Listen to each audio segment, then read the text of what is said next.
Something frightening has recently been unearthed near the Dead Sea, claiming the end of the world.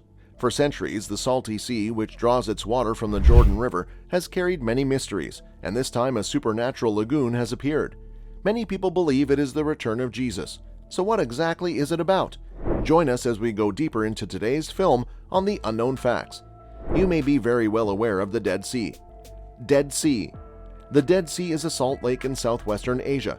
It is called Al-Bar Al-Mayyit in Arabic, which means Sea of Death, and Yam HaMela in Hebrew, which means Salt Sea. It is owned by Jordan on its eastern side, and Israel owns the southern half of its western side. Since the Arab-Israeli War of 1967, Israel has controlled the northern half of the western shore, which is in the Palestinian West Bank. Most of the water in the Dead Sea comes from the Jordan River, which flows from the north into the lake. The Dead Sea is the lowest body of water on Earth. It is also the lowest place on Earth. In the middle of the 20th century, for several decades, the standard value for the lake's surface level was about 1,300 feet below sea level. But starting in the 1960s, Israel and Jordan began to divert a lot of the water from the Jordan River and use more of the lake's water for business.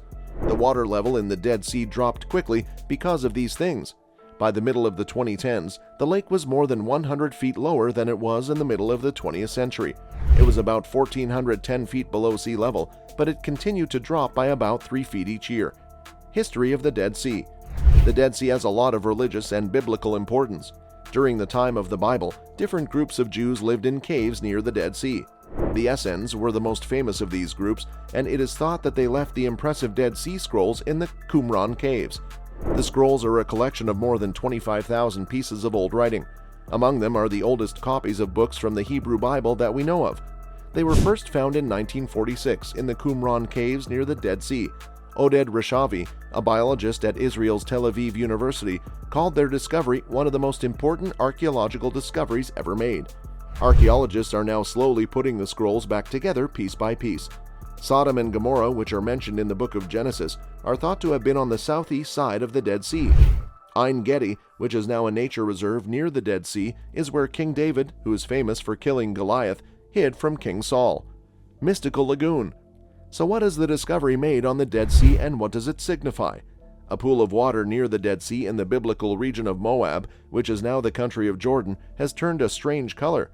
Workers from Jordan's Ministry of Water and Irrigation are taking samples of water from the Red Lagoon, which is right on the border with Jordan. They are trying to figure out what is causing the strange phenomenon, which hasn't been explained yet. The pictures have caused a big stir on social media.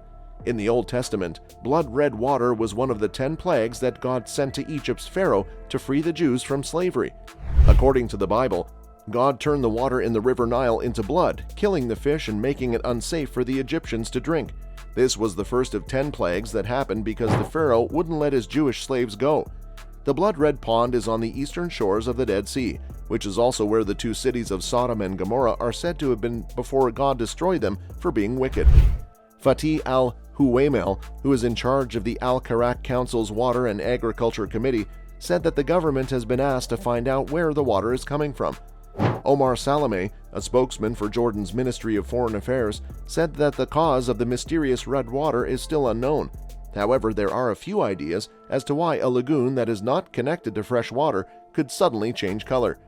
Yassin al-Kazazbeh, who is in charge of agriculture in the southern Jordan Valley, told Roya News that this happens in ponds near the sea because of a type of bacteria and red algae that love salty water and change color when exposed to sunlight.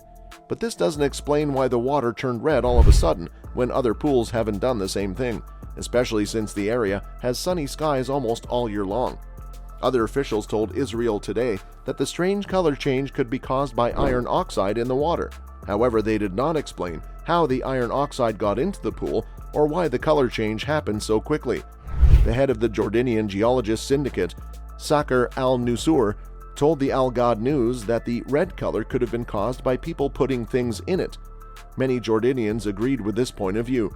They said that the government was hiding a source of pollution or using the pool as a place to dump waste chemicals. The Dead Sea is a salt lake in southern Israel. It is in the Judean desert, which is next to Jordan to the east. It was formed about 4 million years ago and is the lowest point on Earth. It is one of the saltiest bodies of water on Earth. Its high salinity, which is more than 30%, means that its waters are very rich in minerals. People have long said that bathing in the Dead Sea is good for your health, even though the water is so salty that it can't support marine life. People with respiratory diseases like cystic fibrosis seem to benefit from the area's higher atmospheric pressure. The temperature, humidity, and minerals in the water also make it a great place to treat skin problems. It is also said that mud packs from the Dead Sea can help people with osteoarthritis of the knees feel less pain. But in recent years, the Dead Sea has shrunk by a lot. This is most likely because of climate change.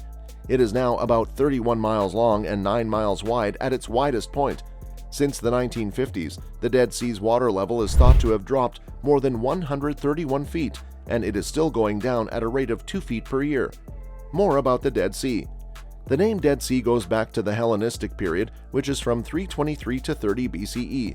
The Dead Sea is mentioned in the Bible as far back as Abraham, the first of the Hebrew patriarchs, and the time when Sodom and Gomorrah destroyed the two cities along the lake, according to the Hebrew Bible, that was destroyed by fire from heaven because of their wickedness. David, who was king of ancient Israel, and Herod I, who was king of Judea, both found refuge in the desert near the lake. Herod I the Great hid in a fortress at Masada, Israel, just west of Al-Bar, when the Parthians attacked Jerusalem in 40 BCE. Masada was the site of the 2-year siege that ended when the Jewish zealots, who were defending it, killed themselves all at once. The Romans then took over the fortress in 73 CE. The Jewish sect that left the Bible scrolls known as the Dead Sea Scrolls lived in caves at Qumran, just northwest of the lake. The Dead Sea has a huge amount of salt in it. Along the southwest shore of the lake, there are also rock salt deposits in Mount Sedum. Since ancient times, salt has been used on a small scale. Near the mouth of the Jordan River, a potash factory opened in 1929. Later in the south, at Sedum, smaller factories were built, but the original factory was destroyed in the 1948-49 Arab-Israeli War. In 1955, a factory in Sedum that made potash, magnesium, and calcium chloride opened. Bromine and other chemicals are made at another plant. On the Jordanian side of the southern basin, there are also places where chemicals are made. The water for the many evaporation pools in the south, from which these minerals are taken, comes from the northern basin through man-made canals. Because it is on the disputed border between Jordan and Israel, there isn't much you can do on the Dead Sea. The sea level dropped in the late 20th century and early 21st century, which changed how the Dead Sea looked. Most noticeably, the peninsula of Al-Bar slowly grew to the east, since a thin strip of dry land separated the lake's northern and southern basins. Also, the southern basin was eventually divided into dozens of large evaporation pools so that salt could be taken from it. By the 21st century, it was no longer a natural body of water. Even though it lost a lot of water, the northern basin, which is now the Dead Sea, kept most of its original size. This is because its shoreline fell so steeply from the surrounding land. The Dead Sea region is part of a graben, which is a down-faulted piece of the Earth's crust between transform faults along a tectonic plate boundary that runs north from the Red Sea, Gulf of Suez, spreading center to a convergent plate boundary in the Taurus Mountains of southern Turkey. About 2.5 million years ago, thick sediments of shale, clay, sandstone, rock salt, and gypsum were dumped into the lake by a lot of water. Later, layers of clay, marl, soft chalk, and gypsum were put on top of the sand and gravel layers. Since the lake's water has evaporated faster than it has been replaced by rain over the past 10,000 years, the lake has slowly shrunk to its current size. In doing so, it revealed deposits that now cover the Dead Sea Valley and are as thick as 1 to 4 miles. The movement of the Earth's crust caused the Al-Bar area and Mount Sedum, which was once called Mount Sodom. The steep cliffs of Mount Sedum rise up from the southwest shore. Al-Bar is made up of layers of clay, marl, soft chalk, and gypsum, with sand and gravel in between. Both Al-Bar and beds made of similar materials on the western side of the Dead Sea Valley slope toward the east. It is thought that when Mount Sedum and Al-Bar rose up, they made a southern cliff for the Dead Sea. Later, the sea broke through the western half of that cliff and flooded what is now the Dead Sea's shallow southern part. The lower water level of the Dead Sea has also led to the formation of sinkholes, especially in the southwest part of the area. As the water level in the lake went down, groundwater was able to rise up and dissolve large underground caverns in the salt layer above until the surface finally fell. There are now more than 100 sinkholes, some of which are in places where tourists often go. The desert is where the Dead Sea is. It doesn't rain much and only sometimes. Al-Bar gets about 65 millimeters of rain a year on average, while the industrial site of Sedum only gets about 2 inches. Due to the lake's low elevation and sheltered location, winter temperatures are mild. It never gets below freezing. Once, the high water from the Jordan River, which happens in the winter and spring, brought in about 45.5 billion cubic feet of water per year on average. But later changes to the Jordan River cut its flow down to a small fraction of what it used to be. This was the main reason why the water level in the Dead Sea went down. The Wadis Al-Uyam, Zarq Min, Al-Majib, and Al-Az flow from Jordan to the lake from the east through deep gorges. Streams flow irregularly and briefly down many other wadis, both from the nearby hills and from the valley of Wadi al-Araba. The rivers also are fed by hot sulfur springs. The level of the lake used to change by 12 to 24 inches from season to season because of evaporation in the summer and water flowing in, especially in the winter and spring. However, the more dramatic annual drops in the surface level of the Dead Sea have made these changes less noticeable. Even though the salinity of the water doesn't make it a good place for marine life, there are many types of bacteria and archaea that live on the sea floor and eat the minerals that rise up through the fissures. The area's high atmospheric pressure, warmth, and mineral-rich water make it a popular tourist spot with a reputation for healing. So that was all about the Dead Sea. Hope you find it informative. Then do subscribe to our channel, hit the like button, and press the bell icon for more updates like this.